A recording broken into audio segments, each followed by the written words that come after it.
Meeting is being recorded.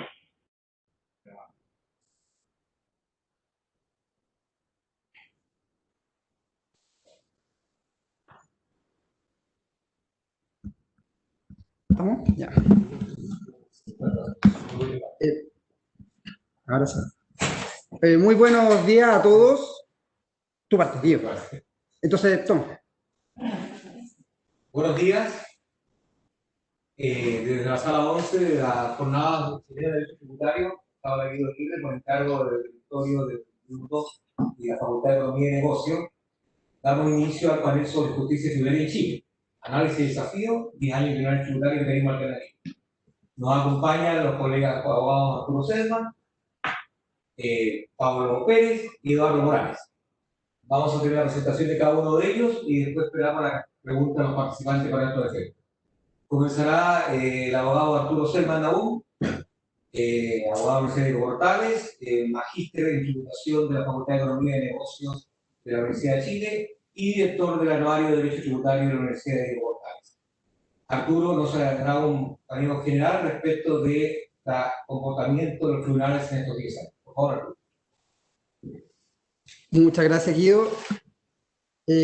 Bueno, como podrán ver, nosotros innovamos un poquitito y estamos todos juntos en una sala aquí, gracias a Eduardo que se puso caritativo y nos compartió su oficina. Así que por eso que abajo dice que soy Eduardo Morales, pero en verdad soy Arturo Selman, así que cualquier problema, lo que yo diga es mi nombre, no Eduardo el que está diciéndolo, adelantando las cosas. Como dijo Guido, a mí me tocó y nos pareció prudente partir dando algunas estadísticas. Aquí vamos a dar datos duros, que es estadísticas que fueron obtenidas a través de la unidad administradora de los TTA. Así que son datos que están disponibles, que se obtuvieron por la ley de transparencia y que al final voy a dar los agradecimientos a las personas que me dieron a conocer, a darlo.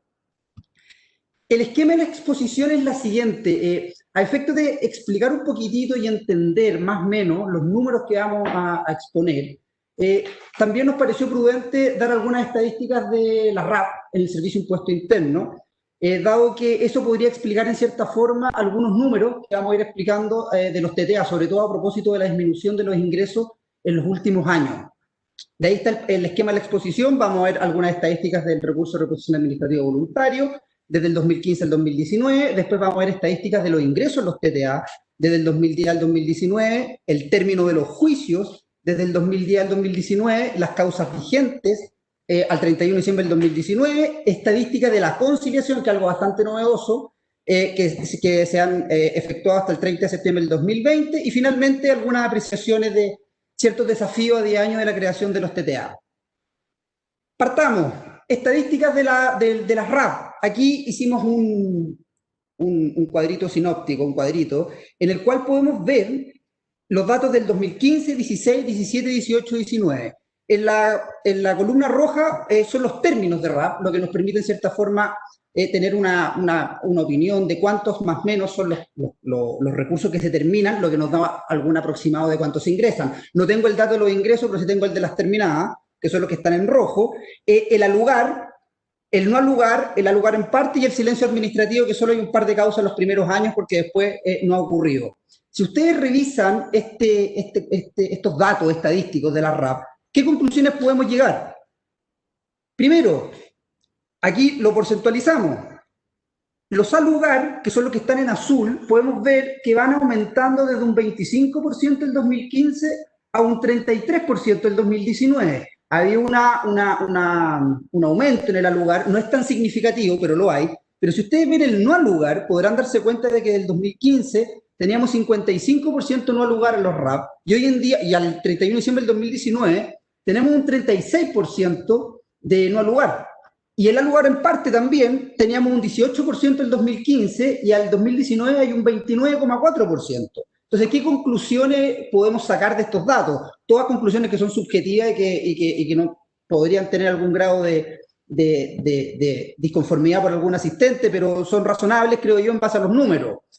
Del 2015 al 2019 hay un alza en el alugar, pero una alza pequeña, una alza sostenida en el alugar en parte y una baja relativamente importante en el no alugar, en especial en los años 2018 y 2019, lo que probablemente se va a relacionar o se relaciona con la modificación efectuada por la ley 21.039 del artículo 123 bis del Código Tributario y lo dispuesto en la circular 34 del 2018 que supuso un cambio importante en el trato del servicio con los contribuyentes. ¿Esto qué quiere decir? Que con los datos que tenemos acá podríamos señalar de forma más o menos seria que la RAP ha tenido alguna preponderancia o algún aumento en los últimos años y ha servido para solucionar el conflicto con los contribuyentes. Eso por lo menos es lo que se refleja con estos números. Otro dato o otra conclusión que podemos tomar es que el 2018 y el 2019 existe una baja en el término de RAP, no es tan relevante, pero es una baja, lo que podría implicar que el número de actos administrativos reclamables emitidos en esos años fue menor. Eso no lo podemos asegurar porque también puede ocurrir que el contribuyente no haya querido deducir el recurso, pero podría ser que efectivamente haya sido un poquito inferior. Estas variaciones que vimos recién, en parte yo creo que explican la baja de ingresos en los TTA, que se va a exponer a continuación. Entonces, esto era un preámbulo para poder hablar propiamente tal de los números de los TTA, las estadísticas de los TTA. Veamos primero los ingresos de las causas de los TTA. Acá hicimos un cuadro del 2010 al 2019, y si ustedes pueden ver en este cuadrito, que tenemos todos los datos del 2010 al 2019, el 2013, que fue la última etapa, la cuarta etapa de la implementación en que estaban todos los TTA vigentes en nuestro país, hubieron 2.439 ingresos. Hay que entender que se tenía mucha expectativa, la emoción de la creación de unos tribunales imparciales, lo que podría explicar en cierta forma que ese año hay un aumento o un ingreso o un número de ingresos mayor a lo normal.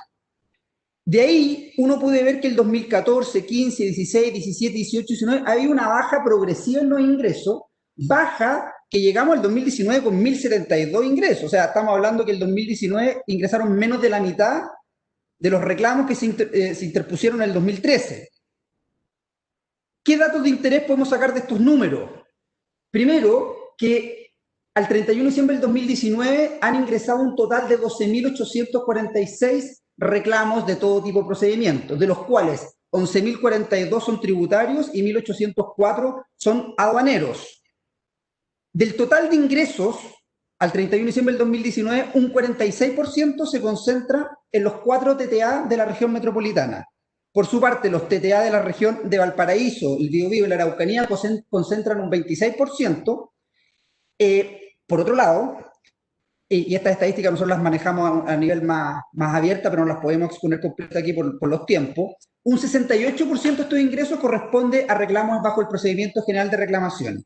Y solo un 2,8% corresponde a reclamos tramitados bajo el procedimiento especial de reclamo por vulneración de derechos, lo que en cierta forma nos llamó un poco la atención de que pensábamos que el porcentaje iba a ser un poquitito más elevado, porque suponía un procedimiento bastante innovador a propósito de la protección de los derechos del contribuyente. Otro dato interesante es que al 31 de diciembre del 2019 solo se han efectuado 2 solicitudes de levantamiento del secreto bancario por parte del Servicio de Impuestos Internos y los 2 fueron tramitados en el primer tribunal tributario de la región metropolitana. La disminución de ingresos en promedio desde 2013 al 2019 es de un 13% anual sostenido. Ese es el promedio, que consideramos que en algún momento se va a aplanar, porque si seguimos así en 5 años más no van a haber ingresos. Lo más probable es que se aplanen. Pero llama la atención que el 2013 hay un número de 2.439 ingresos a nivel nacional y el 2019 1.072 ingresos. En parte, como digo, se explican por las RAP, que efectivamente han cumplido un rol de solucionar el conflicto con el contribuyente en instancia administrativa. Ahora veamos algunas estadísticas del término de los juicios.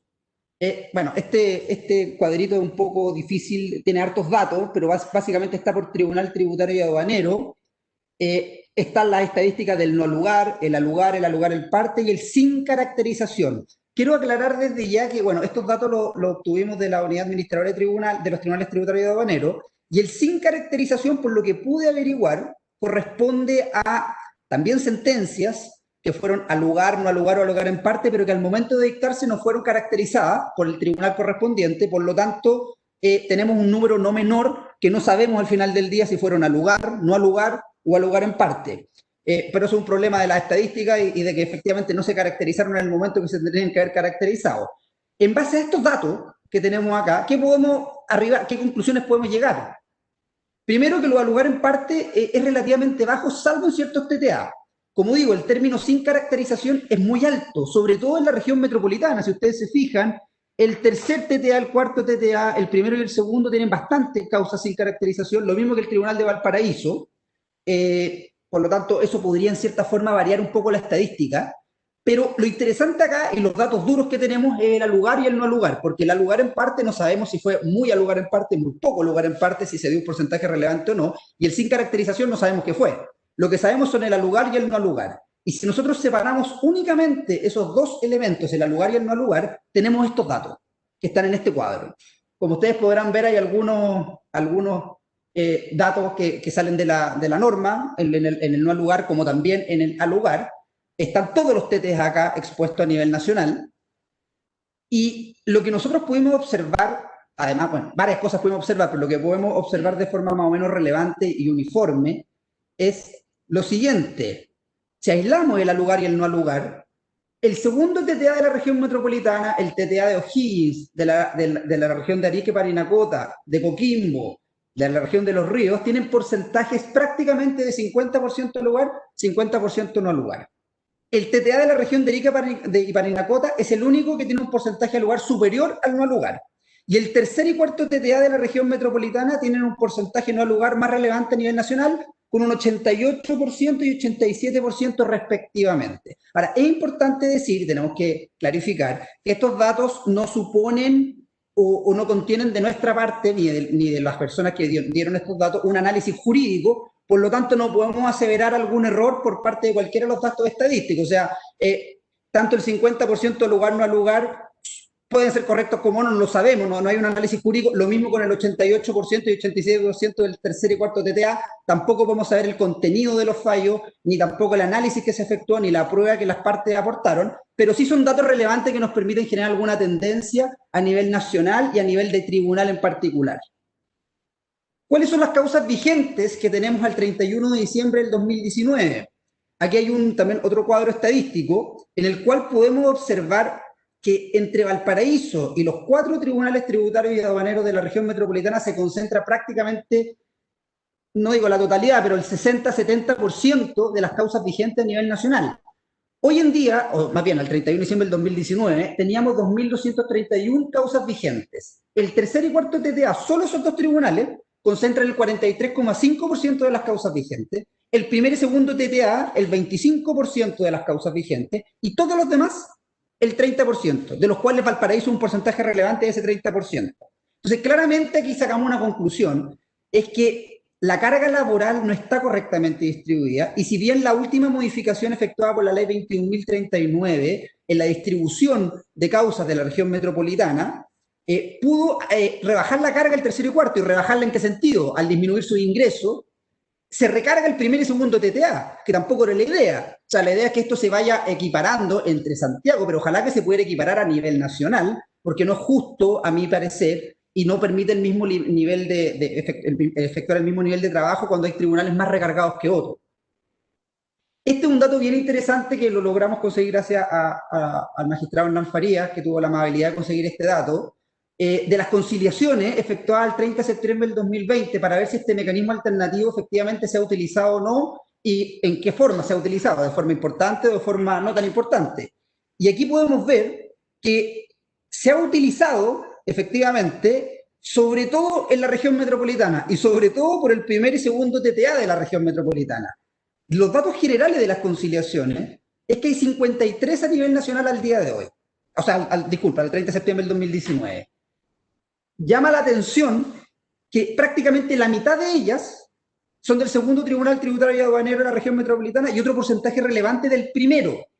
Dado el sistema de distribución de causas, no se explica por qué en dichos tribunales en particular pudieran radicarse reclamos de actos emitidos por una unidad en particular que pudiera marcar algún tipo de tendencia. O sea, ahora hay distribución, más o menos una distribución generalizada. Todos los TTA litigan con partes del Servicio de Impuesto Interno de actos de distintas direcciones regionales, incluida la DGC. Por lo tanto, algunas conclusiones que podemos ir sacando es que el primer y segundo TTA efectivamente tienen alguna técnica, algún tipo le ponen mayor énfasis probablemente a este trámite obligatorio, tal vez con bases de arreglo más de algún sistema innovador al proponer las bases de arreglo que generen la instancia a ambas partes para poder llegar a una conciliación, porque insisto, no hay ningún tipo de explicación razonable de que algún tipo de acto de algún tipo de dirección regional esté concentrada en el segundo o en el primer TTA, debiera ser más o menos uniforme. Por lo tanto, los datos lo único que nos llevan a concluir, por lo menos a mí, es de que estos tribunales le ponen más énfasis a la conciliación de lo que hacen los demás tribunales. Una opinión personal, claramente. Algunos desafíos, ahora que Guido me dijo que nos quedan pocos minutos.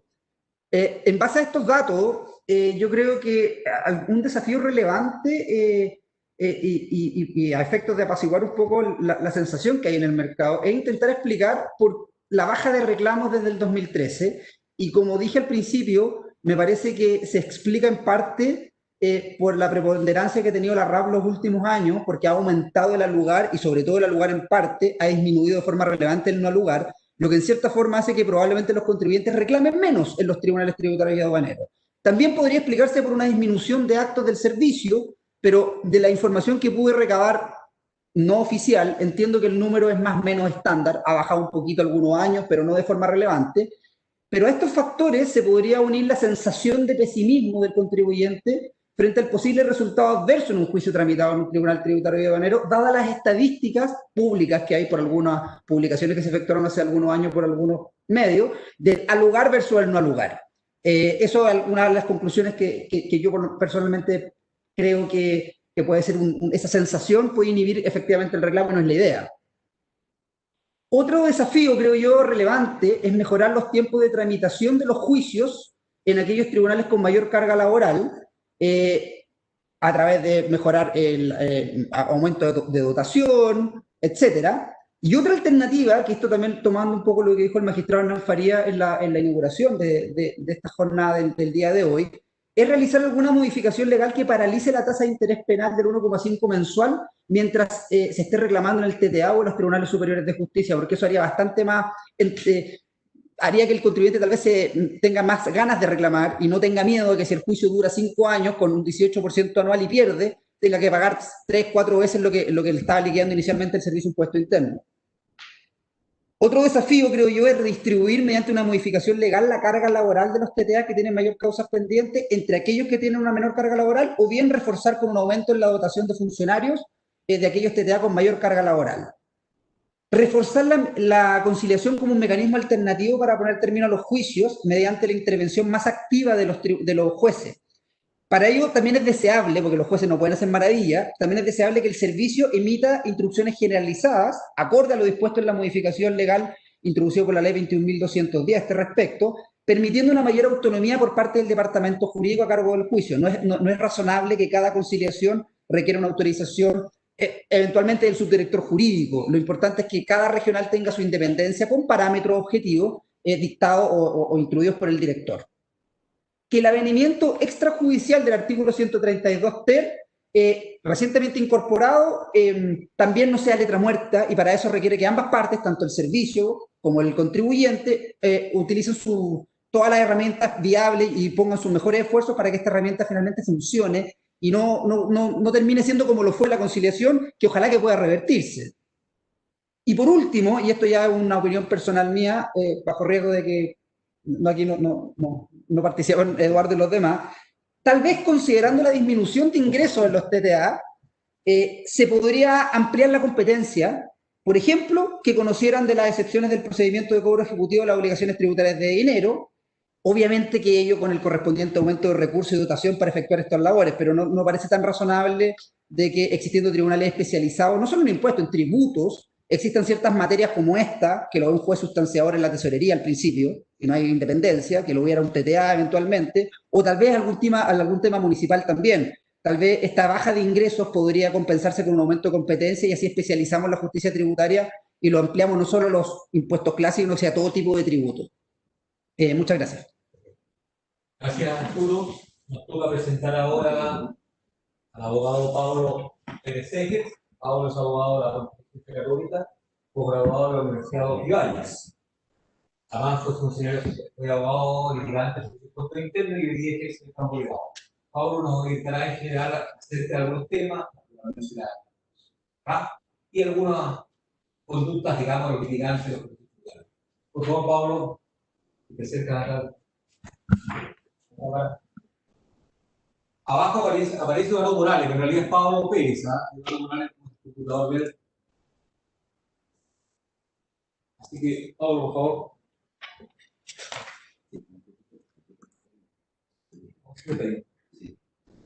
Déjame, voy a colocarla.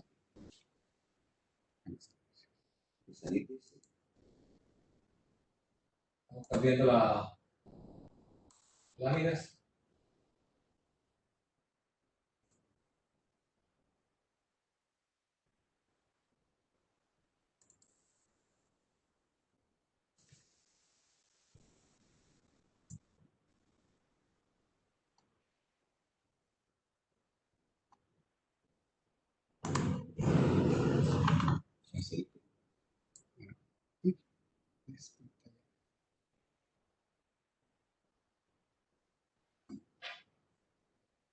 Es esto.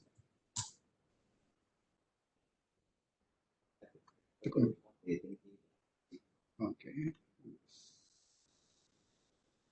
Debería ser este, ¿no? Este sí. Ya, amplía y estoy en la pantalla. Sí, está bien. ¿Seguro?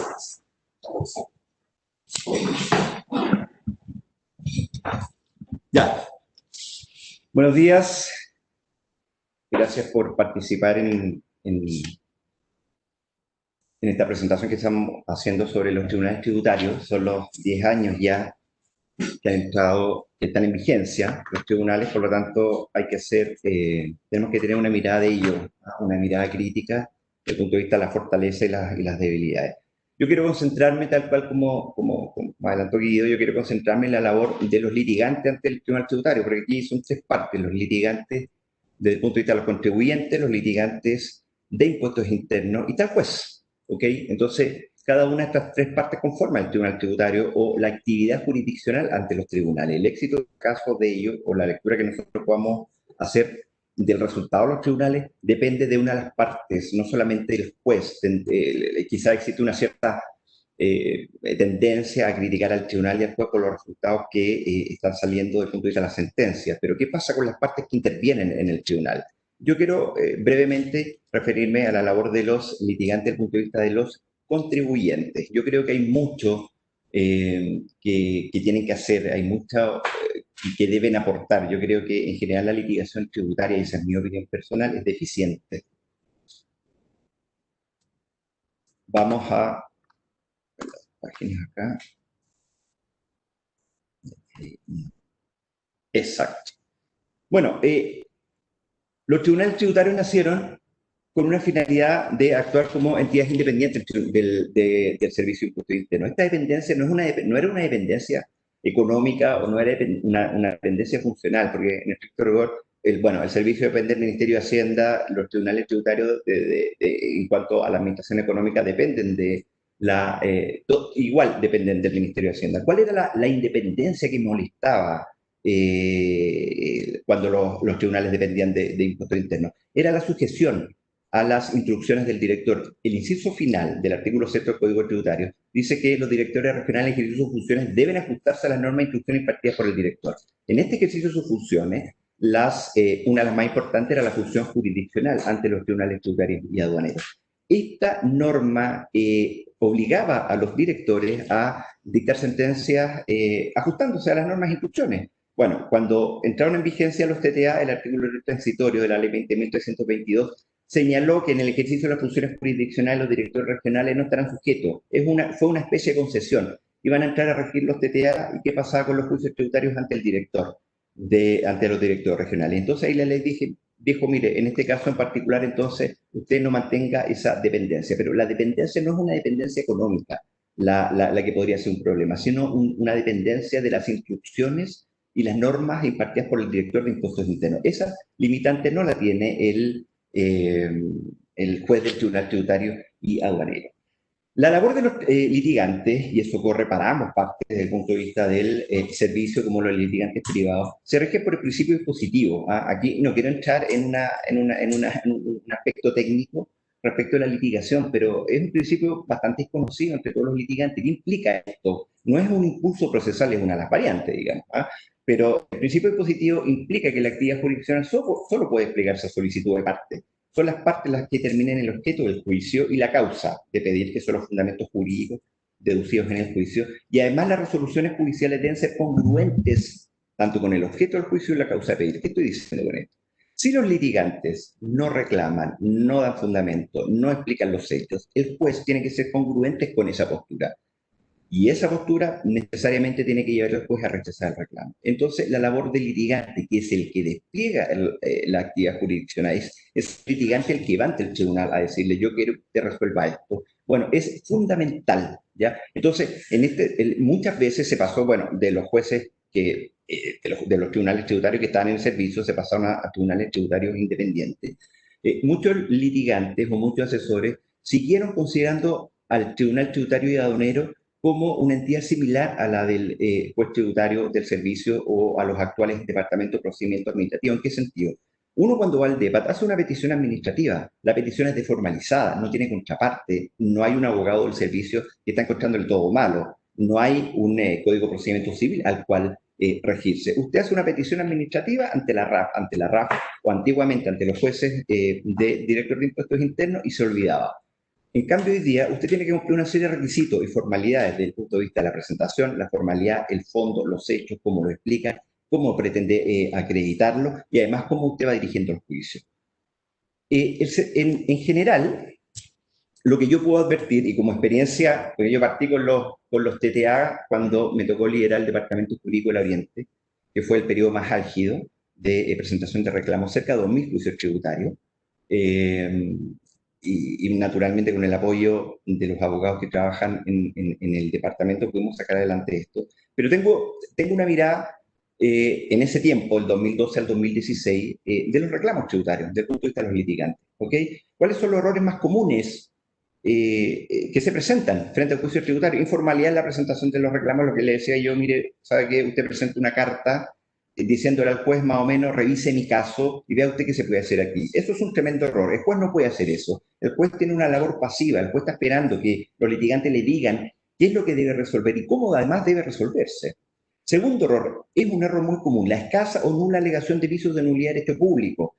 Respecto a la nulidad de derecho público, efectivamente, la ley 21.039 facultó a los TTA para conocer los vicios de nulidad de derecho público, pero, independiente de eso, antes de la ley, igual los tribunales estaban facultados. El artículo 21, y segundo del Código Tributario, dice que usted podía obtener la anulación de una liquidación. Ese concepto de anulación de una liquidación, que es una norma antigua, no corregir ahora en noviembre del 2017, sino que es una norma muy antigua, de todas formas facultaba, y así lo ha dicho la Corte Suprema, que los vicios de nulidad igualmente usted lo podía alegar respecto de actos de la administración. ¿Pero de qué actos? Bueno, el artículo 21 solamente se refiere a la liquidación. Entonces, había de todas formas un espacio para alegar vicios de nulidad, incluso antes de la competencia de los TTA, pero solo actos referidos a la liquidación. Las resoluciones y giros no están contemplados.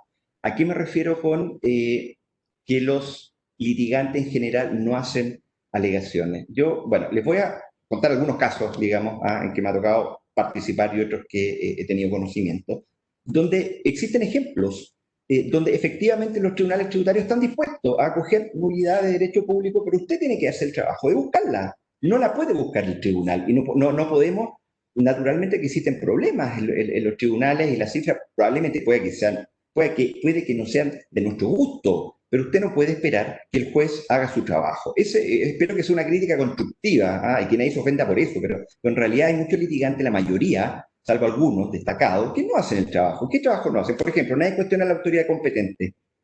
Usted ve una liquidación de impuestos, la firmó el director, la firmó el jefe de departamento, la firmó el jefe de grupo, pero se ha preguntado si efectivamente tenía que firmarlo ellos. ¿Se ha preguntado usted si efectivamente tenía que ser el fiscalizador, el jefe de grupo, el director regional? ¿Se ha preguntado si ellos tenían que o ejercen competencia en esa comuna en particular donde usted tiene domicilio? ¿Eres cuántos casos? Sentencia TTA de Talca, donde es un caso que fue una liquidación de impuestos que estaba firmada por el director regional subrogante. Bueno, y este caso, bueno, afortunadamente me tocó a mí, y por eso lo puedo explicar con alta autoridad. Estaba firmada por el director regional subrogante. ¿Qué hice yo? Pregunté por ley de transparencia. Le pregunté al servicio, explíqueme usted por qué el director regional titular ese día no fue a trabajar. Y ahí viene que me respondió el servicio. Me dijo, ese día fue a trabajar. Ah, maravilloso. Nulidad de derecho público porque firmó funcionario incompetente. Y el tribunal lo declaró. Lo dijo, sentencia. El Tribunal Tributario de Aduanera de Talca carecía de la investidura de atribuciones legales habilitantes para ello. O sea, no era una liquidación. Cerca de 500 millones. No es una liquidación porque a veces se piensa que los tribunales solo van a anular liquidaciones que son de bajo monto. No es así. El tribunal anuló, pero había que buscar la información. ¿Ok? ¿Qué otras alegaciones no se hacen? A ver, el acto administrativo es una declaración de voluntad de impuestos internos. Esa declaración de voluntad tiene que cumplir una serie de hitos que están regulados en la ley 19.880 y también el Código Tributario, que es la normativa tributaria. Aquí es lo que voy. Una liquidación, resolución o giro no es una firma, no es un acto donde va un funcionario y lo firma. Esa firma debe manifestar y debe aclarar la voluntad de la administración tributaria. Ejemplo, vámonos a ejemplos concretos. Actos de contenido imposible. ¿Qué significan actos de contenido imposible? Este es un caso donde el director regional y el jefe de departamento de fiscalización se ausentaron el momento que fueron el momento que fueron firmadas las liquidaciones. Este es un caso que yo puedo contar también, bueno, porque yo recuerdo que cuando estábamos en el proceso de fiscalización, yo fui a hablar con el director regional y fui a hablar con el jefe de fiscalización y les dije, con todo respeto, mire, si ustedes firman esta liquidación, van a estar cometiendo una ilegalidad. Y se las dije, están infringiendo esta circular, están infringiendo este artículo, están infringiendo la ley de la renta, están infringiendo el código tributario. Ya me dijeron, qué bueno, me parece muy bien, fantástico. ¿Qué hicieron? Al momento de firmar la liquidación, no pidieron cometido. Efectivamente, la liquidación fue firmada entre las 8:22 y las 16 horas, es el día que ellos no estaban. Entonces, ¿es un vicio o no es un vicio eso? Por supuesto que es un vicio, actos de contenido imposible, y ahí está el argumento que nosotros esgrimimos. Una persona que no es abogado no posee la idoneidad profesional para emitir declaraciones que supuestamente realizan las liquidaciones reclamadas, donde habla de actos simulados, actos fraudulentos, maniobras engañosas, abuso de la forma jurídica, devoluciones indebidas, una serie de calificativos extraordinariamente graves. La liquidación son cerca de 10.000 millones de pesos. Y resulta que firmó la jefa de plataforma la liquidación. Y esta liquidación, que es lo más insólito, fue notificada a las 5 de la tarde cuando el director regional y el jefe de departamento de fiscalización habían vuelto de su cometido. Bueno, ¿qué pasó con este caso? Está en discusión todavía. Las liquidaciones fueron anuladas por otro motivo, pero bueno, el servicio fue a la Corte y vamos a ver qué pasa con la Corte de Apelaciones y Corte Suprema. Pero esto es un vicio. Usted tiene que poner en cuestionamiento. El servicio es interesante. Esto de las normas anti-ilusión, ¿por qué? ¿Cuál es el principio que hay detrás? De correr el velo. El servicio dice, mire, ¿sabe qué? Que yo voy a correr el velo de los actos económicos para ver qué es lo que hay detrás. Bueno, yo como litigante y a los litigantes privados también les digo lo mismo. Corran el velo de impuestos internos. Vean qué es lo que hay detrás de eso. ¿Quién está firmando? ¿Fue a trabajar? ¿No fue a trabajar? Vicios de nulidad de derecho público. Se quedan muchas veces con el hecho grabado, la ley de la renta, la ley de IVA y no hay más. Desviación de poder. Otro caso. ¿Qué es desviación de poder? Es cuando la administración, a través de un acto, persigue un fin distinto. Bueno, si es así, entonces el acto administrativo es nulo completamente. ¿Tenemos fallos de desviación de poder que hayan anulado? Sí, lo tenemos. Afortunadamente, acá está. Bueno, no está ejecutoriado. Me gustaría, pero no lo está. Coyhaique, Tribunal Tributario de Aduanero y la Corte de Coyhaique anularon una liquidación de impuestos y también yo les digo, bueno, es un monto muy significativo. ¿Por qué indico el tema de los montos? Porque no crean que están anulando montos bajos cuando los vicios son claros. Yo defiendo, yo creo que la postura está bastante clara, yo defiendo, los tribunales tributarios han hecho una extraordinaria labor. Y hay que potenciar la estructura de los tribunales, independiente de los que estén dando las cifras.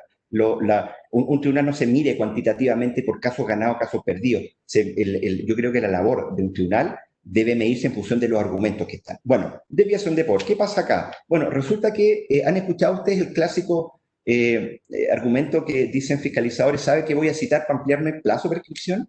Bueno, eso es ilegal, eso es nulo. La citación no es para ampliarse el plazo de prescripción, no es para que usted tenga más tiempo para hacer su trabajo. La citación es ¿para qué? Para que el contribuyente aclare, modifique, rectifique, confirme su declaración de IPREP. Ese es el objetivo, no es para que usted tenga más plazo. Bueno, si eso ocurre, adivine qué pasa. La actuación es nula, no solamente la citación, porque el procedimiento administrativo es una concatenación de actos trámite, uno tras otro, con la finalidad de producir un acto administrativo terminal. Bueno, si la citación es nula, naturalmente la liquidación en la que se hace también es nula. ¿Qué dijeron los tribunales del sur? Al actuar con un propósito diferente a aquel por el cual esta facultad ha sido establecida, cabe declarar que ha incurrido en el vicio de desviación de poder. Este vicio, aunque escasamente alegado, que lo estoy diciendo yo, ¿ya?, ha sido reconocido por la jurisprudencia como una causal de ineficacia a los actos administrativos. Se puede apreciar que el servicio no dio uso correcto al medio de fiscalización, no lo empleó con la finalidad para la cual ha sido otorgado. Con eso se anuló todo el procedimiento de fiscalización. Bueno, el clásico falta de motivación o motivación insuficiente. Este es probablemente el vicio nuclear, este público, que ha sido más alegado. Por lo tanto, no quiero reparar mucho en eso porque es el más conocido. ¿Cuál es la finalidad de la motivación? Lo dijo la Corte Suprema en un reciente fallo. Evitar la arbitrariedad de la administración. Cuando no tiene argumento, cuando los argumentos son desconocidos, tú no sabes por qué fallaste. Y si tú no sabes, se ha incurrido en un acto arbitrario. Ese acto es nulo. ¿Ya? ¿Qué otra de los vicios o digamos, deficiencias que incurren los litigantes? Falta alegación de vicios de forma contra la sentencia de primera instancia. ¿Qué vicios de forma? Ultrapatita, decisiones contradictorias, falta de valoración de la prueba. Cuando usted tiene una sentencia de primera instancia y que incurre en estos vicios, ¿cuál es el remedio procesal para ello? El recurso de casación en la forma. Maravilloso, alguien me puede decir, pero es que no tenemos recursos. Bueno, no lo teníamos hasta marzo de este año, pero solo respecto a los juicios nuevos. ¿Qué pasa con los juicios antiguos? ¿Puedo alegar yo vicios de casación en la forma no teniendo este recurso procesal? Claro que lo puede hacer. ¿Cómo lo puede hacer? Naturalmente a través de recurso de apelación y pidiéndole a la Corte que falle de acuerdo al artículo 140 del Código Tributario y que anule y que derive a juez no inhabilitado. ¿Y eso ocurrió? Por supuesto que ha ocurrido. Aquí hay dos casos. Bueno, sentencia Corte Concepción. En este caso, el problema fue que no se analizó la prueba y fue falta de análisis de la prueba y decisiones contradictorias. ¿Qué dijo la Corte Concepción? Dijo, si bien efectivamente aquí no se contempla el recurso de casación en la forma, el juez de primera instancia no se ha pronunciado respecto a ciertas alegaciones. La Corte no puede pronunciarse sobre estas alegaciones respecto a las cuales el TTA no se ha pronunciado. ¿Qué pasa si la Corte lo hace? Se va a estar pronunciando en única instancia. Entonces, en ese caso, necesariamente ahí se debe disponerse la nulidad del fallo y para que lo dicte un juez no inhabilitado. No es una excepción Corte de Santiago, ahí hay otro ejemplo también, falta análisis de la prueba. Estamos hablando de un régimen que existe en Chile de doble instancia. Si la prueba no se analizó en primera, no puede analizarse la Corte en segunda instancia, porque si la Corte lo hace va a estar actuando en primera o única instancia. Entonces, ahí usted tiene que pedir que nombren juez no inhabilitado. Por lo tanto, los vicios de casación en la forma también tienen que ser alegados, y usted va a tener que encontrar la forma de hacerlo por la vía procesal correspondiente. Deficiencia en la presentación de las pruebas. Estamos en un sistema sana crítica, se acepta cualquier medio de prueba apto para producir fe, cualquiera. No existe limitación en ese aspecto. No se solicita el expediente administrativo. El expediente administrativo es extraordinariamente importante porque contiene todos los hitos del procedimiento de fiscalización, que el servicio, bueno, muchas veces no comunica, la verdad el expediente administrativo no lo comunica nunca a los contribuyentes. Usted tiene que pedirlo. ¿Dónde le pido? En el tribunal, periodo probatorio. ¿Sirve el expediente administrativo? Bueno, les voy a poner dos ejemplos de que efectivamente sirve, y mucho, para que lo pidan. Sentencia Corte Coyhaique, nuevamente volvemos a Coyhaique. ¿Qué pasó en este caso? Aplicaron tasación, artículo 35 de la Ley de Impuestos a la Renta. ¿Qué es lo que dice el artículo 35 de la ley? El servicio puede tasar, pero debe recurrir a contribuyentes que giren en el mismo ramo y en la misma plaza. Entonces yo les pregunté, porque es un contribuyente Coyhaique, y tasaron. Bueno, ¿qué contribuyentes usted utilizó de comparable? El servicio no me dijo nada. Pedí el expediente administrativo y aquí viene la sorpresa con la cual me encontré. Bueno, no lo puse, lo voy a contar. ¿Cuál fue la sorpresa? Que en el expediente administrativo el servicio utilizó a contribuyentes de Puerto Montt. Entonces yo le dije en el juicio, digamos, ¿cómo es posible que usted haya utilizado a contribuyentes de Puerto Montt si estamos hablando de un contribuyente de Coyhaique? ¿Y qué pasó con eso? Bueno, el caso, la Corte lo cogió y anuló la actuación porque dijo usted utilizó comparables que no estaban ajustados a la ley. ¿Ya? Esa información me la dio el expediente administrativo. No tenía ninguna forma de saber cuáles son los comparables que estaban utilizando. Ahora el servicio fue a la Corte Suprema y vamos a esperar qué es lo que dice la Corte diciendo que el concepto de plaza tiene que ser entendido en forma más amplia de una región. Notable. El día de mañana van a decir que la plaza corresponde al país completo. Pero ese no es el objetivo. Están las circulares, cosa que usted lo vea, digamos. Entonces no podemos salir una vez con interpretaciones acomodaticias. El expediente administrativo sirvió enormemente. Este otro caso, segundo, es un caso que acogió el segundo Tribunal Tributario y Aduanero. A este contribuyente se le aplicó tasación, artículo 35 de la Ley de Impuestos a la Renta, una liquidación de impuestos de 1.000 millones, y el servicio tasó la base imponible, antes de aplicar el impuesto, naturalmente, en 7.000 millones. La pregunta es, ¿por qué aplicó el 10% del capital efectivo y no aplicó el otro sistema que es porcentaje de ventas? El servicio no me lo dijo en la liquidación. ¿Dónde obtuvimos la información? La obtuvimos en el expediente administrativo. ¿Qué decía el expediente administrativo? Bueno, el expediente administrativo decía, mire, hay dos alternativas. El fiscalizador se lo dijo al director regional, mire, tenemos dos alternativas.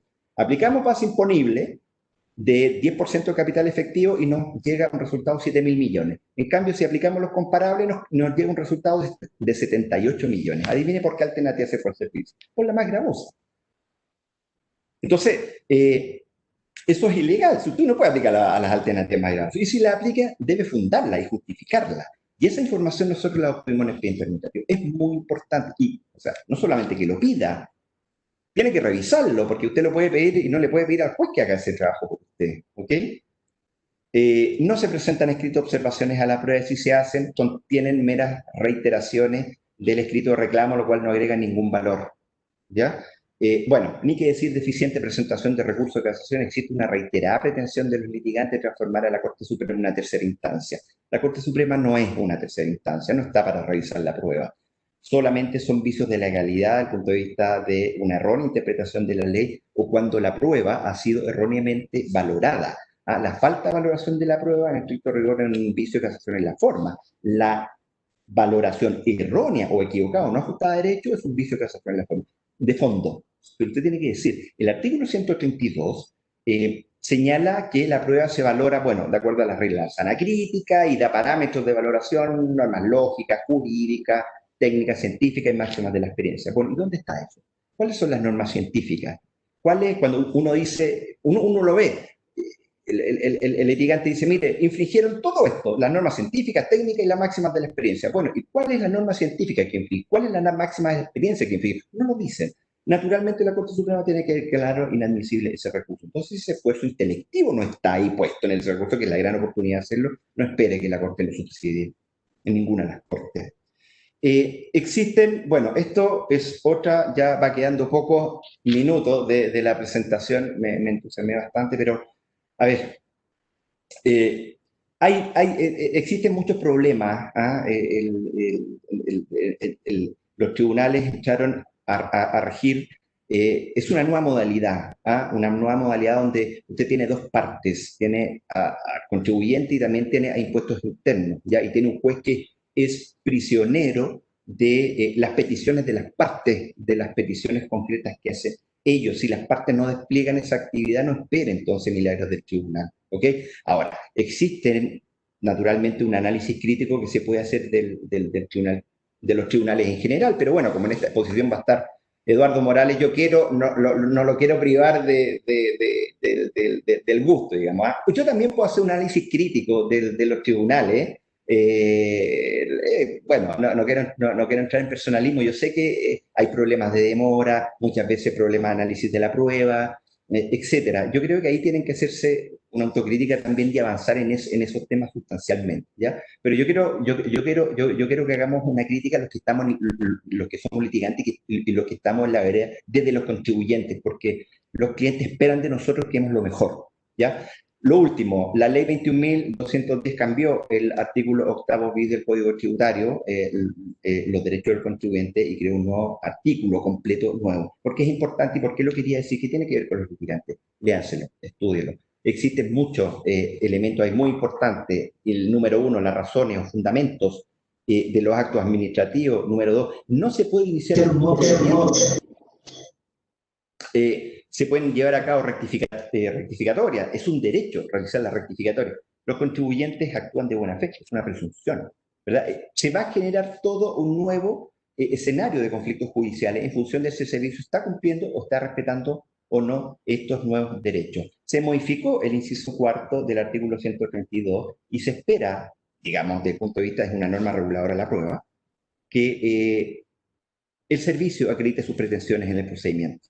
Es muy común que el servicio diga, sabe que yo no tengo que probar nada, y lo dicen así, con muy poco rigor técnico y jurídico. Dicen, no debo probar nada, pudiendo decir, mire, en realidad, haciendo un análisis del artículo 21, esto es lo que yo debo probar. No, dicen, sabe que yo no tengo que probar nada. Fantástico.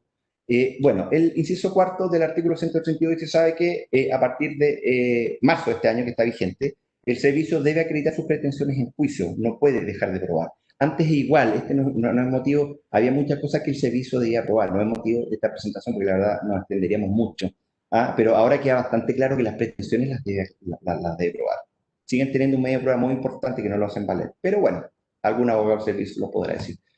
Fortalecimiento de los TTA. Yo confío en los TTA, creo en los TTA con resultados positivos, negativos. Lo he pasado muy mal con muchos tribunales. A todos les tengo estima, algunos los paso mal, pero en general bastante bien. Estoy contento yo con los tribunales. Es el último bastión jurídico de respeto al Estado de Derecho y la relación de Estado con los contribuyentes. Usted no puede confiar realmente que el servicio, o sea, a ver, yo no puedo creer, y esto es una crítica personal, yo no puedo creer que el servicio se contente con notificar liquidaciones. Lo dicen, mire, realizamos tantas auditorías, realizamos tantas liquidaciones, tantos giros, y los colocan muy contentos. Y resulta que la semana siguiente dicen, mire, de todas estas liquidaciones las anulamos en su mayoría, y también están contentos. Entonces, yo no puedo entender que este juego suma cero de liquidar y anular los deje contentos. Eso a mí no me cuadra. Hay un problema en eso. La RAF y la RAP no es una competencia con los tribunales tributarios. Para los que conocemos a servicio hace muchísimos años, la RAP y la RAP fueron instancias de mejoramiento de los procesos de fiscalización. Para eso se hizo. No se hizo para competir con los TTA. Yo anulo más casos que tú, no es para eso. La idea es que en esa instancia administrativa se detecten los errores de fiscalización, se corrijan para que los fiscalizadores no vuelvan a cometerlo. Ese es el objetivo, ¿ok? Por lo tanto, yo, quien debe señalar la normativa cuando hay conflicto es los tribunales. Fortalecimiento de los TTA, y aquí me contó mejorar la planta de funcionarios, mejorar remuneraciones, ampliar las plantas, capacitación, derecho procesal, derecho administrativo. Los jueces deberían formar parte del poder judicial, tener la posibilidad de ser ministro de corte, relatores a jueces del TTA, todo. Mire, la verdad que ya que estamos en un tiempo en que todos ofrecen, yo aquí vengo con la verdad que vamos allá, que vamos a partir de cero. Bueno, partamos de cero con ellos también. Ahí me parecería que está ampliación de las facultades, determinación de los intereses. El juez debería tener la facultad de imponerlos cuando estime que el contribuyente no ha tenido justificación plausible para incurrir en mora. Los intereses, la verdad que es un gran problema para efectos de litigar. Circulares y resoluciones deberían poder ser reclamables. Bueno, discutamos la titularidad, yo creo que la DECOM podría, pero las circulares y resoluciones que contienen normas interpretativas generales deberían también ser reclamables. Bueno, y la DECOM debería tener la capacidad de representar judicialmente a los contribuyentes y los tribunales tributarios. Eso es poquito, que está aquí al lado mío. Muchas gracias, Pablo. Corresponde presentar ahora a Eduardo Morales. Eduardo es profesor de la Universidad de Chile, ha sido abogado en la materia tributaria durante muchos años y él nos va a hacer un paneo entre la situación actual de los tribunales tributarios en relación al procedimiento jurisdiccional previo a la creación de tribunales tributarios. Algunos aspectos sustantivos y algunos aspectos procesales. Entonces, en ese contexto, él complementará las observaciones hechas por Pablo y además complementará indirectamente, ¿no es cierto?, la estadística de Arturo, porque evidentemente que nos interesa, digamos, esta propuesta, con el objetivo de generar algunas propuestas de mejoramiento para la jurisdicción tributaria. ¿Está listo, Eduardo, para iniciar? Sí, aquí. Por supuesto.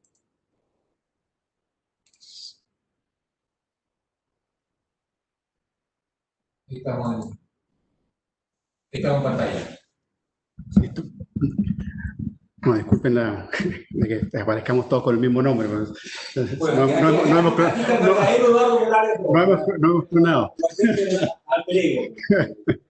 Bueno, muchas gracias, Guido, muchas gracias al Instituto por la invitación nuevamente, pese a algunos incidentes en alguna oportunidad, y particularmente a Yuri Varela. Además, es muy interesante que nosotros estemos hablando solamente de la justicia tributaria, hablando de la justicia tributaria en general, en la sala 11 de este seminario. Bien, nosotros hemos escuchado durante por lo menos unos 2 o 3 años, y hemos leído, sobre todo en el diario Mercurio, cuando hacen unos resúmenes para algunas empresas auditoras de lo mal que le va a los contribuyentes de los tribunales tributarios.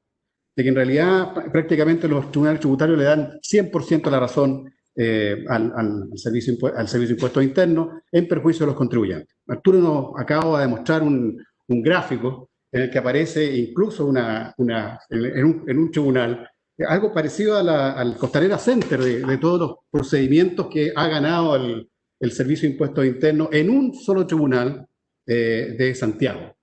Pero bueno, eso es lo que hay. Bueno, pero lo importante es que hoy día estamos celebrando, tratando de conmemorar los 10 años de la creación de los tribunales tributarios. La pregunta es, ¿tenemos algo que celebrar? ¿Tenemos algo interesante, digamos, algo que en realidad nos importe reconocer a los tribunales tributarios?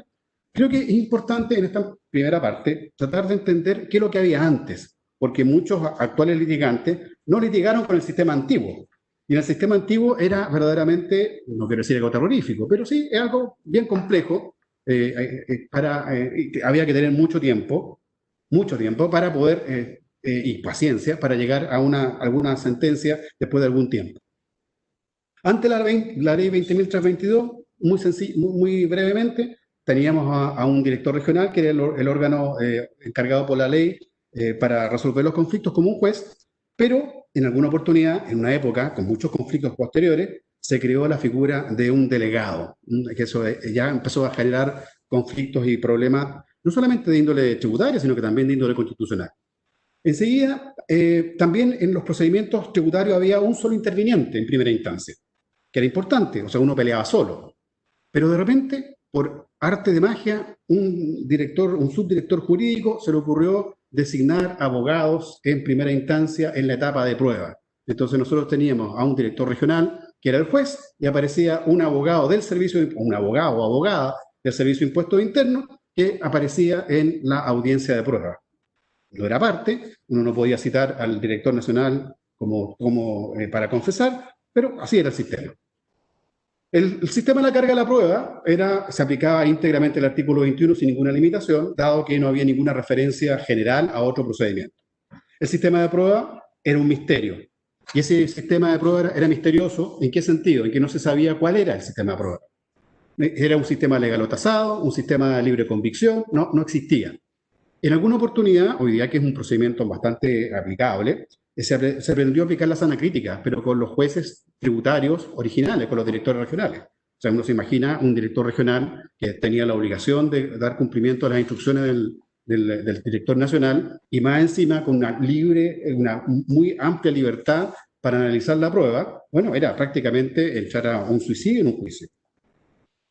El término probatorio no tenía un plazo legal, o sea, lo definía el mismo director regional cuál era ese plazo. Se establecían reglas, pero reglas administrativas, pero no reglas legales.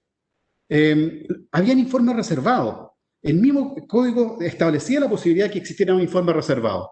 Y esos informes reservados podía tomarlo en conocimiento el director regional, pero no podía fundar su sentencia en esos informes. O sea, el interesado no podía tomar conocimiento de esa información y muchas veces el juez resolvía sobre la base de la información reservada y no sobre la información del expediente. No había un régimen recursivo, salvo al final, cuando era un régimen recursivo en que se acababa el procedimiento, pero no había ninguna discusión intermedia, ninguna revisión dentro del procedimiento en primera instancia. Aquí lo que pasaba también era que el director regional podía ordenar la práctica de nuevas liquidaciones, o sea, un juez pidiéndole al demandante demande más si ello aparecía de los antecedentes. Y tampoco había un plazo para terminar un juicio tributario. Y lo digo no solamente en primera instancia, sino que también en segunda instancia.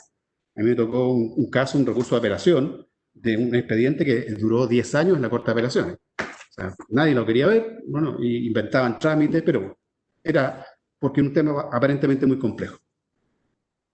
Después de la ley 20.322 hay varias cosas, varios elementos que son bastante más favorables y que en realidad al menos dan un buen visos de buena legalidad. En primer término, hoy día tenemos jueces tributarios independientes del Servicio de Impuestos Internos, pero no necesariamente de la administración en general, y tienen una suerte de un control híbrido. La mayoría de estos de los jueces tributarios son exfuncionarios del Servicio de Impuestos Internos, que cuando todos pensamos que esto era, digamos, que habían jueces exfuncionarios de impuestos internos, todos pensamos que prácticamente iba a ser una reproducción de los jueces tributarios, del Servicio de Impuestos Internos. Y para sorpresa de muchos no lo fue así.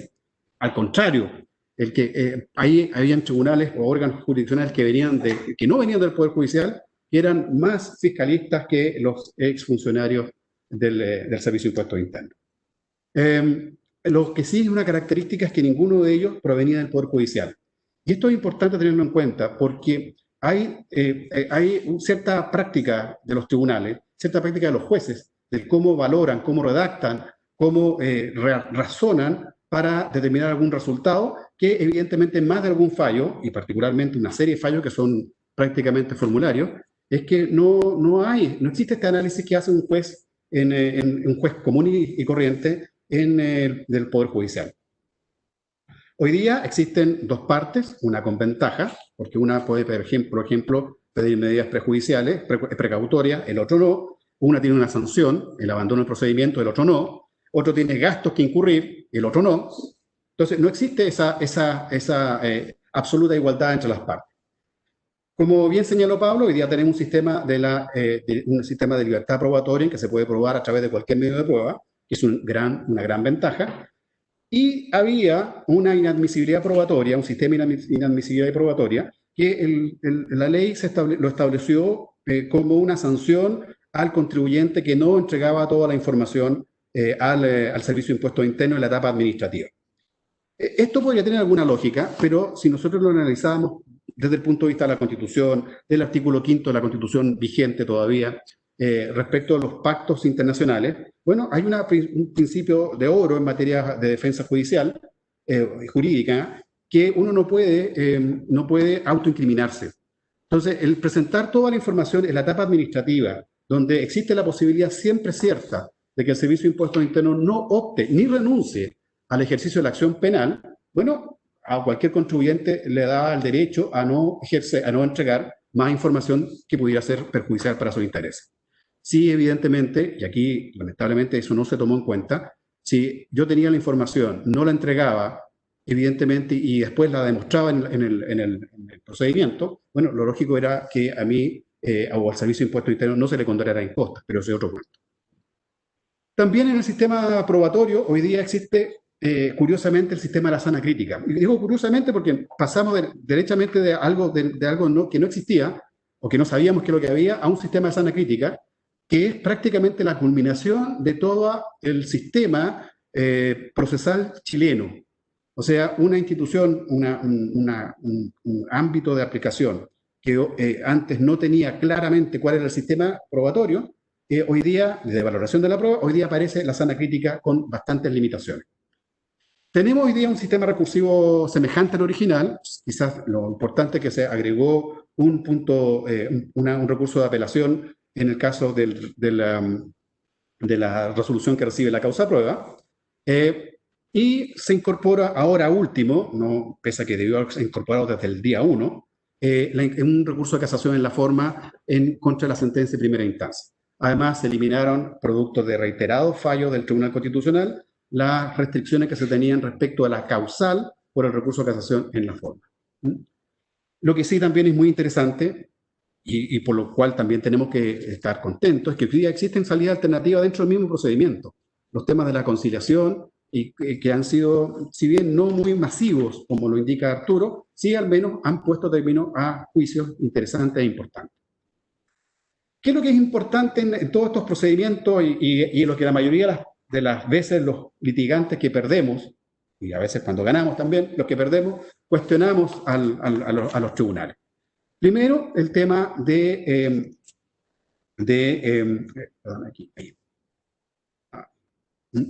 que la esencia de los juicios, como bien señaló Pablo, son los hechos. Si uno no prueba los hechos, no puede esperar que se le dé la razón. Más aún cuando se considera que en nuestro sistema es siempre el contribuyente el que es el sujeto activo de esta relación procesal. No es el Servicio de Impuestos Internos como debiera ser, porque él es el que está demandando. Yo estoy diciendo que no debo, él dice que estoy debiendo. Y sin embargo, yo soy el que tengo que inicialmente plantear este procedimiento. El tema de la carga de la prueba respecto de los hechos, hoy día se modificó. ¿Y por qué razón? Porque siempre se reiteraba que estaba el artículo 21 del Código Tributario y que este establecía el principio general de quién debía aprobar. Bueno, desde el momento en que existen dos partes, no podemos aplicar una carga probatoria solamente para una de ellas. y por esa razón, entonces, debiera aplicarse las normas del Código Civil que establece la distribución normal de la carga de la prueba. Nosotros hemos llegado a ver casos y fallos reiterados en que en una misma sentencia existe la cita de las dos disposiciones, que son disposiciones que son absolutamente complementarias. En un procedimiento normal, ese fallo tiene que ser anulado por falta de consideraciones. Porque si un fallo dice que tengo que probar y el otro que tiene que probar el contribuyente y el otro dice que ambas partes tienen que probar, es imposible que uno pueda llegar a una conclusión lógica y razonable. Hoy ambas partes tienen que probar y esta exigencia de ambas partes tienen que probar no es una exigencia que sea de índole legal, sino que de índole constitucional, porque es parte del derecho de defensa. Entonces nosotros siempre tratamos, o los tribunales siempre trataron, los tribunales tributarios, de mantenerse bajo el sistema absolutamente legalista, lo que decía la ley, el texto de la ley. Sin embargo, los tribunales integrantes del Poder Judicial prácticamente utilizan muchas veces principios, reglas y tratados internacionales en virtud del artículo 5 de la Constitución. Y eso es lo que importa. No es la ley, porque muchas de estas leyes fueron dictadas algunas son leyes que vienen de la Constitución de 1833, resabio de eso, otra de 1925, y otras con la Constitución del 80, pero antes de la entrada en vigencia de la modificación del artículo 5, que es trascendente para nosotros. Otro punto que es importante, para poder probar es necesario que la resolución que reciba la causa de prueba fije cuáles son esos hechos de la causa.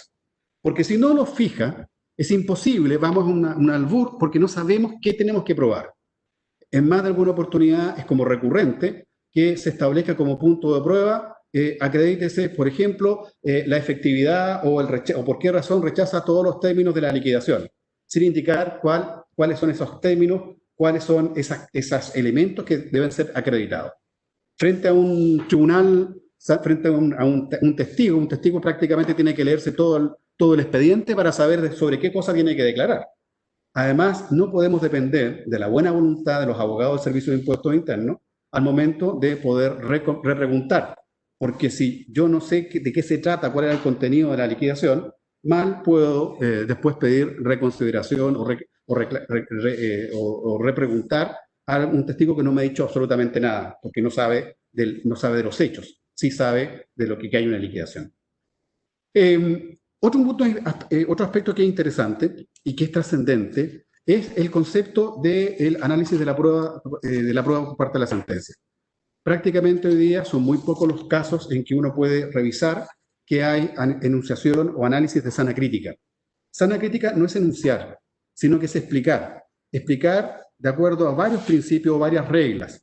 Reglas lógicas, que las debiéramos saber todos, reglas de las máximas de la experiencia, que solamente podrían conocerla algunas personas por repetición de estos actos o conocimientos, y también los principios o las máximas o los principios de los conocimientos científicamente afianzados. Estas reglas son todas reglas que en general se aplican en prácticamente todos los procedimientos que están vigentes hoy día, salvo en el procedimiento civil. Todos los procedimientos. Y esto no es un asunto que nazca espontáneamente, sino que es la consecuencia de previamente haber tenido y aplicado un sistema de prueba legal o tasada. Entonces, un juez que inicialmente entró con un procedimiento de prueba legal o tasada sabe cuáles son las deficiencias de ese sistema. Lo sabe en la práctica, no porque se lo cuenta, lo sabe en la práctica. Y por esa razón es que el juez, en un sistema de sana crítica, un juez de familia, un juez del trabajo, un juez del crimen, hoy día un juez penal, perfectamente pueden y están en condiciones de fundamentar sobre la base sana crítica por qué llegan a su convicción y por qué un hecho es delictivo o por qué razón hay que absolver a una persona. Un aspecto que nunca se toca es si hay máximas de experiencia tributaria, porque en el fondo si le están pidiendo al juez que resuelva sobre la base de las máximas de la experiencia, uno dice, bueno, ¿hay máximas de experiencia y para eso tengo un tribunal tributario especial? Bueno, la verdad es que las máximas de la experiencia o los actos y los contratos no son solamente tributarios, los tributarios son la consecuencia. Yo me río muchas veces de la máxima de la experiencia porque dice, bueno, ¿cuáles son las máximas de experiencia? Mi experiencia es que los contribuyentes no quieren pagar impuestos y mi experiencia es que el fisco quiere cobrar los impuestos a como dé lugar. ¿Esas son las máximas de la experiencia que se requieren para fallar el fondo? La respuesta es no. Son las máximas de la experiencia de cada acto o contrato, cada relación jurídica sustancial, que es la que sirve de base a la determinación del impuesto o a la eliminación del impuesto según los casos. Hoy día también existe el tema de la casación, está establecido por lo menos, en el fondo por su infracción, lo que puede generar algunos problemas. Lo mismo que ocurría en el antiguo proceso penal, donde también se establecían las leyes reguladoras de la prueba como infracción de ley. Como un síntesis, ¿sirve la sana crítica? Claro que sí sirve la sana crítica, si se entiende lo que es la sana crítica. Si se explica por qué se llega a un determinado resultado, claro que sirve. Y un resultado que pueda convencer no solamente a las partes del conflicto, sino que convencer también a cualquiera que lea el expediente, cualquiera que lea, la tramitación electrónica o la decisión final. También es importante saber cuáles son estas máximas de la experiencia que está tomando en consideración el juez para resolver un problema concreto. ¿Cuál ha sido el problema? Lo que he mencionado. Primero, que pasamos de un misterio a una ilusión. El misterio es que no sabíamos cuál era el sistema probatorio o de valoración de prueba que existía en los procedimientos antiguos. Si yo peleaba solo, ¿por qué se iba a aplicar el Código de Procedimiento Civil? Que parte de la base que existe un contradictorio. Y a una ilusión. ¿Ilusión por qué? Porque en el fondo la gran mayoría de los tribunales no falla de acuerdo a la sana crítica, sino que falla mencionando las pruebas, pero sin efectuar ningún tipo de análisis. Entonces, está el misterio y está la ilusión. Creo que en esta materia faltó una aplicación previa de un sistema de prueba legal o tasada para que un juez y las partes tuvieran claramente la certeza de que cuando van a realizar un acto, un contrato, basta tal y cuales medios probatorios para conformar la convicción del tribunal. ¿Cuáles son los problemas? Partiendo de la base que yo considero que los tribunales tributarios han sido un gran aporte, porque es bueno que exista un tercero que pueda calificar las actuaciones de ambas partes, no solamente de una parte, sino que de ambas partes. Creo que aún tienen algunos problemas. El primer problema es una justicia rápida, oportuna, real. Bueno, pese a que los plazos hoy día son plazos legales y están acotados en cuanto a su extensión, los juicios tributarios en la práctica, muchos de ellos, particularmente en Santiago, duran años. Un procedimiento tributario debiera durar en técnica no más allá de 6 meses, si uno se pone a contar cuáles son los plazos. En el fondo, normalmente en un juicio civil, uno se demora en notificar. Aquí, en notificar al demandado. El demandado es la persona más fácil de notificar en este procedimiento, el Servicio de Impuestos Internos. Y se notifica ni siquiera por receptor, por correo electrónico. Entonces, la verdad es que no hay mucha razón o no existe alguna justificación para que los procedimientos tributarios en primera instancia se demoren tanto. Y sobre todo en más de algunos tribunales que se ha demorado años, o sea, estoy hablando de 4 años por lo menos. Enseguida existe un problema y se debe esto fundamentalmente a lo que señalaban tanto Arturo y Pablo. Existe una desigualdad clara de los ingresos nacionales de causa. Se hace una distribución del uso y hace que el uso del tiempo sea desigual.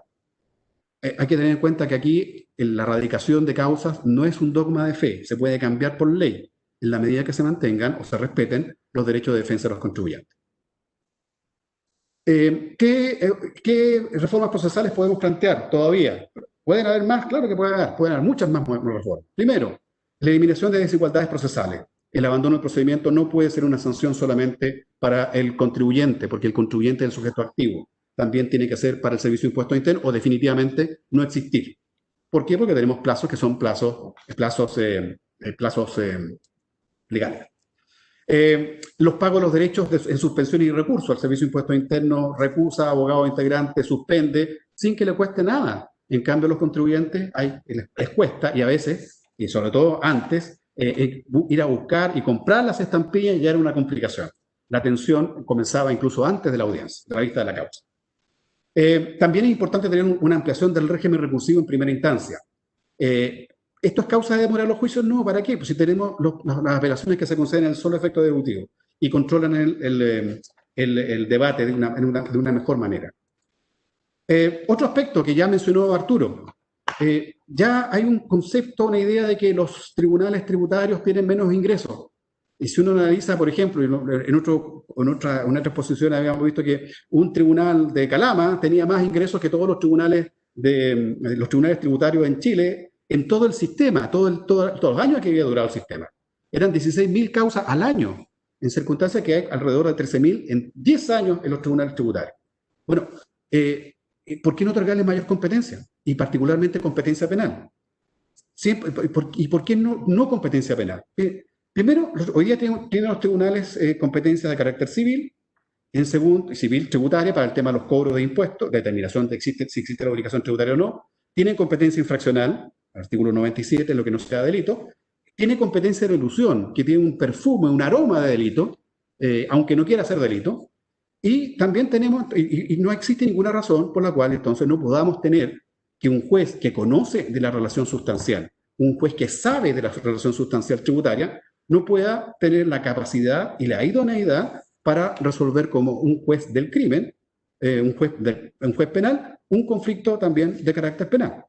Además, como también lo mencionaba Arturo, es perfectamente posible que un juez tributario conozca de los tributos, no de la tributación fiscal interna, de los tributos. Y cuando hablamos de tributos se refiere, hoy día, a tributación fiscal interna y externa con los aranceles, con la aduana. Pero también tenemos, por ejemplo, el gran campo de las municipalidades y las patentes municipales. O sea, eso no es un asunto civil, es un asunto tributario. Y eso tiene que ser resuelto también por los tribunales. Y lo mismo pasa con una reforma pendiente, que es el caso de los jueces de la tesorería, que la tesorería es juez y parte definitivamente. Y finalmente, también de este mismo concepto, es ponerle término a la facultad que tiene el Director Nacional de Impuestos Internos de ejercer la acción penal, de tener el monopolio. Siempre se ha discutido de que era el servicio de la persona idónea en poder ejercer la acción penal. Pero en realidad lo que a nosotros nos interesa como contribuyente y como ciudadano es que quien resuelva el conflicto sepa, en otras palabras, el juez sepa si una conducta es delito tributario o no lo es. A mí no me importa que el querellante tenga esa convicción o tenga la intención de tener la cierta experticia en esa materia. Además que hemos visto en más de alguna oportunidad que se han hecho mal uso de estas acciones penales y a veces situaciones que son idénticas, el Director Nacional de Impuestos Internos tiene un tratamiento diferente. Por último, creo que para terminar, ¿qué nos depara el futuro? Bueno, creo que todo es incierto el destino de los tribunales si los ingresos de las causas disminuyen progresivamente. Es importante tener en cuenta esto. Segundo, existe la tecnología. Si tenemos tribunales que no tienen suficiente ingreso, bueno, distribuyamos inmediatamente esas causas que están en Santiago, en Coyhaique, en Arica, en cualquier parte, en Punta Arenas, de manera tal de ir resolviendo los conflictos. Porque los tribunales, el objetivo de un tribunal, y así lo ha resuelto más de alguna vez la Corte Suprema, es que los tribunales, que la justicia, más que los tribunales, la justicia sea oportuna y que sea rápida para estos efectos. Bueno, quedamos hasta acá. Muchas gracias por la atención. Muchas gracias, Eduardo. Vamos a dar algunas preguntas. Vamos a tratar de arreglar aquí. Vamos a hacer algunas preguntas, pero sin perjuicio de preguntas que puedan existir. Hay 2 o 3 temas que quisiéramos darle a los panelistas la posibilidad de hacer un comentario adicional.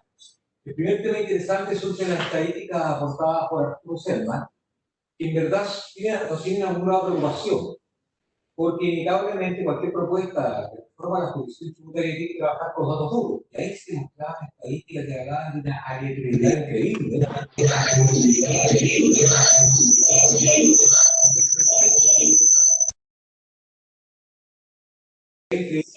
Respecto del comportamiento de los distintos tribunales tributarios. En consecuencia, yo creo que esa información, datos duros respecto de la forma en que ha fallado los distintos tribunales, tiene que ser proporcionada por la unidad administradora de la tributaria. Entonces, en ese sentido, y unido al tema de la competencia, actual de la competencia, quisiera pedirle a los panelistas que complementen su opinión a este respecto. Sí. Bueno, yo primero que todo quiero dar las gracias a Mauricio Acuñán, un muy buen amigo mío que me facilitó la las estadísticas, todas las cuales fueron obtenidas de la Unidad Administradora Tributaria de Aduanero al 31 de diciembre del 2019. La verdad que comentamos el tema de las causas sin caracterización y también lo comenté con un magistrado que tuvo la amabilidad de decirme que también lo había visto y que lo que él entendía era que había muchos tribunales que en un inicio, al momento de dictar las sentencias,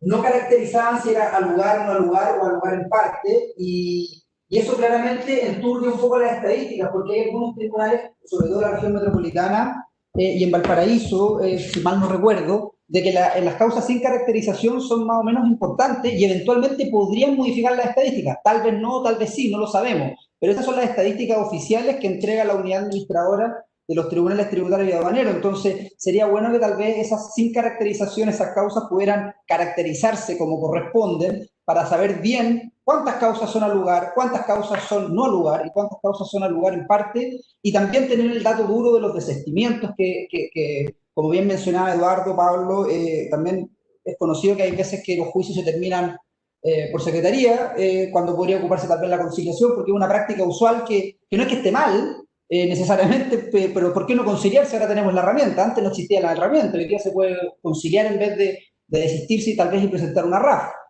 Son cosas que uno podría ir mejorando, yo creo, y estas estadísticas, si bien son bien buenas, son bien ilustrativas, yo creo que se pueden mejorar un poquito y tal vez van a mejorar incluso la percepción que se tiene. Tal vez los sin caracterización son bastantes causas más al lugar que no al lugar, no lo sabemos, pero sería bueno tener ese dato bien depurado para, como dice aquí, hacer políticas públicas con datos razonables.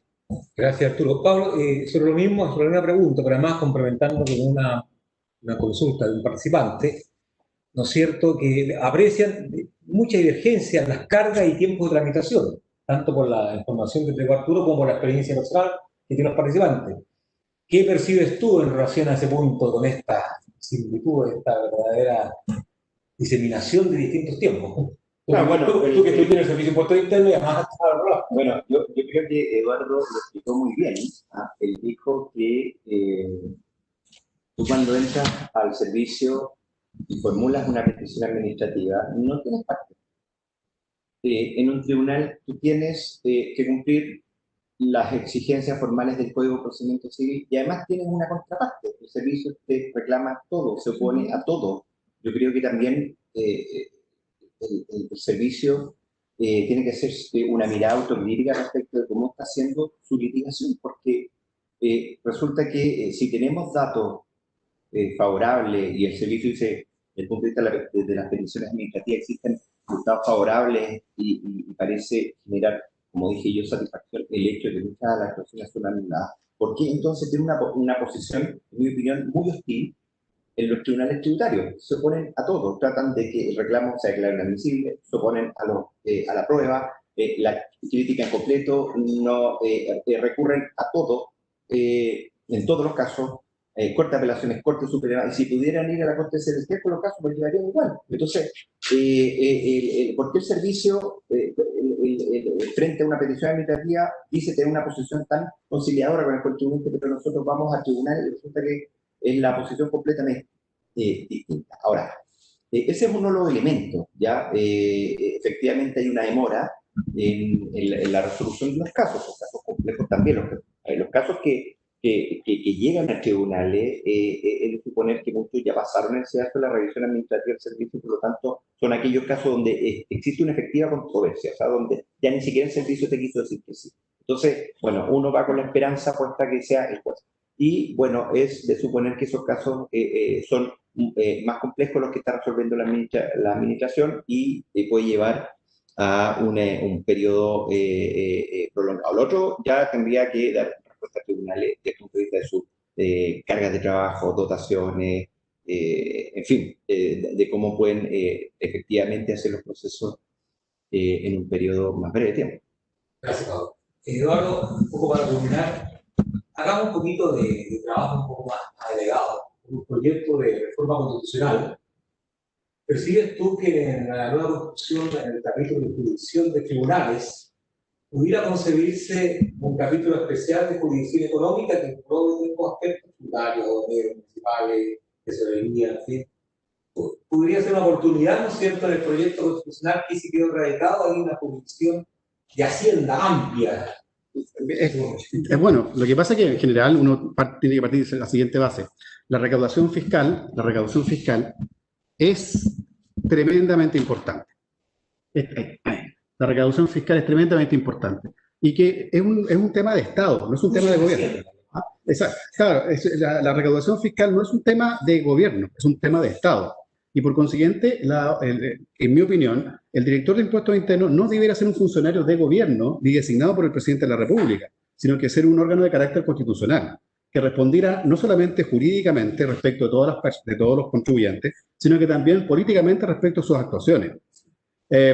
Además, es indispensable tener mi opinión, es que efectivamente existe una jurisdicción, una jurisdicción especial en materia económica, pero en materia económica general. Porque en general, y si uno quiere, probablemente el tema de la recaudación, pero la recaudación es siempre concentrada en todo lo que sea recursos normales o habituales por parte del Estado. Por ejemplo, yo no colocaría competencia a los tribunales tributarios de digamos, cualquier tipo de multas que no fueran originadas o vinculadas con procedimientos de fiscalización tributaria o que estén vinculadas con hechos grabados. Y hacer una oportunidad. Y por último, para terminar, ya que el tiempo nos apremia, la consulta del magistrado Hugo Osorio de Valdivia, que un poco está respecto a lo mismo, digamos, en relación a la carga procesal. Ya lo hemos comentado, ¿no es cierto?, que hay una carga muy disímil entre los distintos tributarios, entre las distintas jurisdicciones.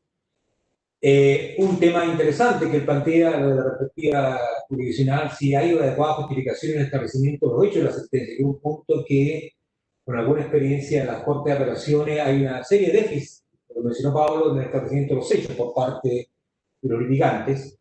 Y bueno, ¿qué opciones podemos introducir en las normas procesales para poder atemperar esta deficiencia? Por favor, Pato, la pregunta, no sé. Mira, Hugo, el magistrado nos dice que los principales problemas es la falta de ingresos de causa, de lo que nosotros expusimos, adecuada justificación en el establecimiento de los hechos de la sentencia y divergencia en carga y tiempo de tramitación. ¿Qué opciones reales y concretas ven para hacer frente a ellas? En mi opinión, la falta de causa yo creo que se soluciona, no sé si tienen que tener tantas causas, claramente no puede haber una disminución de un 13% promedio anual porque si no nos vamos a quedar sin causa, pero sí yo creo, lo que yo sí creo es que con una ampliando la competencia de los TTA en materias de tributos, efectivamente se podría compensar esta falta de causa y dejar solamente que los TTA hagan las causas relevantes que no pudieron solucionarse en el Servicio de Impuestos Internos. En lo referente a la adecuada justificación del establecimiento de los hechos en la sentencia, yo creo que ahí hay distintos tipos de formaciones y distintos tipos de tribunales que miran y explican y analizan la prueba de una forma distinta. Lo ideal sería que los que la analizan más, o sea, los que la analizan menos, se inclinaran a analizarlo un poquitito más, como lo hacen otros tribunales tributarios de Habanero. Tal vez hacen falta mayores capacitaciones en ese sentido. No, la verdad que la apreciación de la prueba no es fácil. A veces la carga probatoria ahora es equiparable, pero antes era solo el contribuyente y a veces una acompañaba 10 cajas, 20 cajas, 30 cajas. Se entiende que no es fácil apreciar la prueba, pero no significa que no haya que hacerlo. Yo creo que ahí es una carga, tal vez mejores capacitaciones permitirían tal vez apreciar un poquito mejor la prueba o derechamente abrir todas las cajas, porque no siempre se puede hacer, pero hay que tratar de analizar toda la prueba en lo posible. Y en lo referente a la divergencia en carga en tiempo de tramitación, yo creo que los tribunales que tienen una carga laboral más amplia que las demás, antiguamente por el sistema de distribución que había antes, que era por región más que por una distribución aleatoria, debieran distribuirse las causas en los tribunales que tienen menos carga laboral, protegiendo los derechos de los contribuyentes. Como todo está más o menos digitalizado, las audiencias testimoniales en general quedan en actas o bien se pueden hacer exhortos. Yo no veo que sea tan terrible que un tribunal de Santiago pueda tal vez derivar causa a algún tribunal de alguna región que tenga menos ingresos. Creo que eso permitiría que el contribuyente pueda tener un resultado antes, sea favorable o negativo, dependiendo del mérito del proceso, pero me parece que eso sería alguna forma real de cambiar los tiempos de tramitación. O derechamente en los TTA que tienen mayor carga, generar mayores recursos de alguna forma y dotarlos con más funcionarios. Esa es la alternativa B. Pero algo hay que hacer porque no puede ser que en un tribunal se demoren 4 o 5 años en recibir la causa prueba y en otro 3 meses. No es razonable. Gracias, Arturo. Lamentablemente, a ver, una última opinión, Eduardo. ¿Paulo? ¿No? Yo creo que Estamos en el tiempo que ya, no, el administrador, bueno, el fiscalizador. Ya.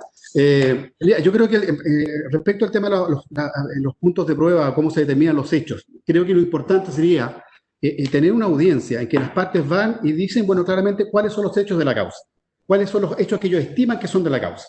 De modo tal de que le hace también, les libera mucho al juez, tratar de entender muchas veces, porque las redacciones son muy malas, entender bien qué es lo que se está discutiendo. Entonces, ¿qué mejor que preguntarle a las mismas partes, decir, bueno, ¿cuál es el conflicto de fondo?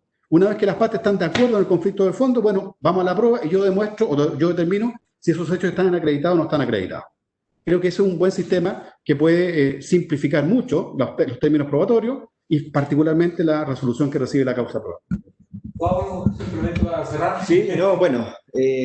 Una experiencia panóptica. Sí, como mi posición tuvo concentrar los litigantes de los contribuyentes y no en los del servicio y tampoco un análisis crítico de los tribunales, que hay que hacerlo. De todas formas, creo que desde la postura o la posición que yo expuse, creo que hay un gran déficit de las universidades. Todos los programas de diplomado a magíster no reparan en la importancia de la debida defensa. Se acostumbran a... Uno participa en alguna reunión y vamos a hablar de los derechos de los contribuyentes. Bueno, están los derechos, está la ley, de hecho el servicio los tiene publicados. Usted entra a cualquier oficina y lo puede ver en una pared. ¿Para qué hablamos sobre la pregunta es cómo tú haces valer, cómo tú buscas el resguardo, el respeto de ese derecho del contribuyente? Existe una falencia en las universidades, están al debe enormemente respecto de la preparación de los contribuyentes y los asesores frente a los tribunales tributarios. Los tribunales van a cambiar. Naturalmente, coincido con Eduardo, las competencias para aumentar, es necesario que tengan al menos el juicio por impuestos, que sea la continuación del juicio mismo tributario. Otras competencias se van a ampliar, no hay ningún problema con eso, me parece muy bien.